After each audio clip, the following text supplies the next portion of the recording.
Graça e paz, que Deus lhe abençoe e lhe guarde. Vamos continuar seguindo o caminho reto do Deus Todo-Poderoso, com a certeza, do cuidado de Deus, do livramento de Deus e das promessas de Deus para as nossas vidas.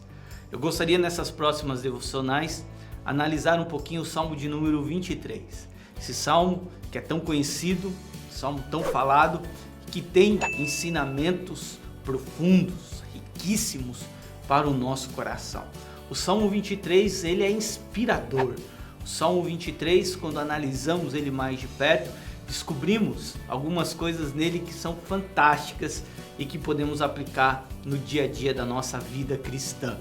Uma coisa interessante é que esse salmo, assim como o Salmo de número 91, é um salmo de confiança. Esse salmo é para aqueles que confiam em Deus, para aqueles que esperam em Deus, para aqueles que têm a plena convicção de que Deus está agindo, de que Deus está trabalhando, de que Deus está fazendo e realizando.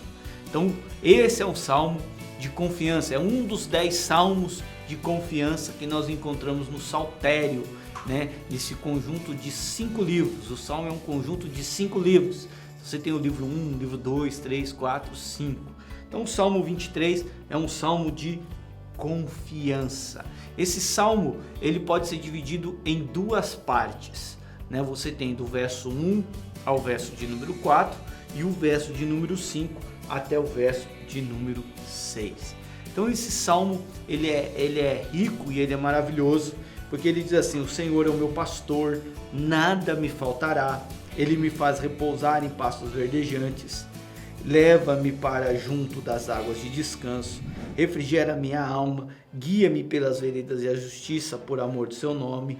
Ainda que eu ande pelo vale da sombra da morte, não temerei mal algum, porque tu estás comigo, teu bordão, teu cajado me consolam.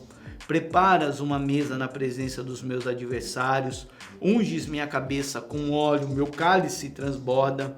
Bondade e misericórdia certamente me seguirão todos os dias da minha vida, e habitarei na casa do Senhor para todo sempre. Esse salmo, ele renova as nossas forças. Então nós temos aqui 2 figuras. Nós temos a primeira figura do pastor que cuida da ovelha. Então por isso que o salmista, nesse caso aqui, Davi, vai dizer: o Senhor é o meu pastor.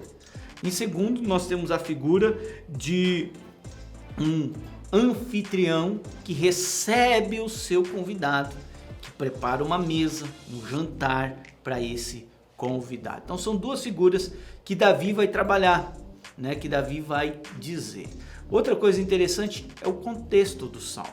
Esse salmo escrito por Davi, Davi está tendo já tinha, melhor dizendo, a sua experiência como um pastor. Ele era responsável pelas ovelhas do seu pai. Então ele cuidava das ovelhas, ele matou um urso para proteger as ovelhas, ele matou um leão para proteger as suas ovelhas. Ele sabe dos montes e dos vales perigosos que a ovelha tem que passar à procura de água, à procura de pastos verdejantes. Então ele pega essa experiência e ele coloca para Deus. Então ele está dizendo: nós somos a ovelha e Deus é o nosso pastor. E aí ele vai em cima disso trabalhar. Então o contexto desse salmo é muito rico exatamente por essa questão, por Deus ser o nosso pastor e nós sermos a sua ovelha. Então a ovelha na terra de Israel, ela passava, principalmente na época de Davi, por muitos perigos, vales escuros, acidentados.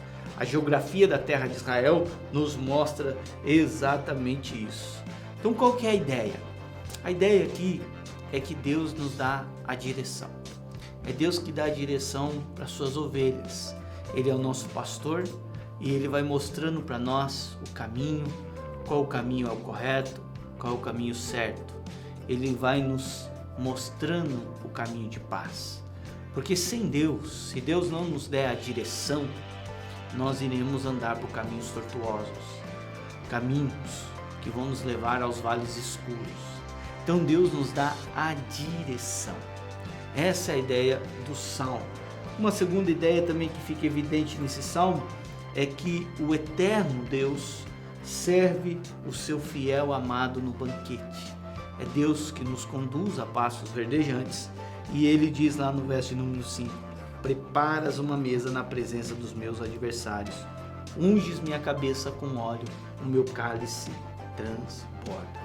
Então é como um anfitrião recebendo aqueles que venceram, para que eles possam assentar-se à mesa com ele e participar de um banquete.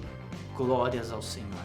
Então que esse salmo possa te inspirar a confiar em Deus, a se apegar ao Senhor de todo o teu coração, e assim você vai ter direção e assim você vai participar do banquete. Nas nossas próximas devocionais iremos falar mais um pouquinho desse salmo. Deus te abençoe, que a boa mão do Senhor esteja sobre a sua vida, em nome de Jesus.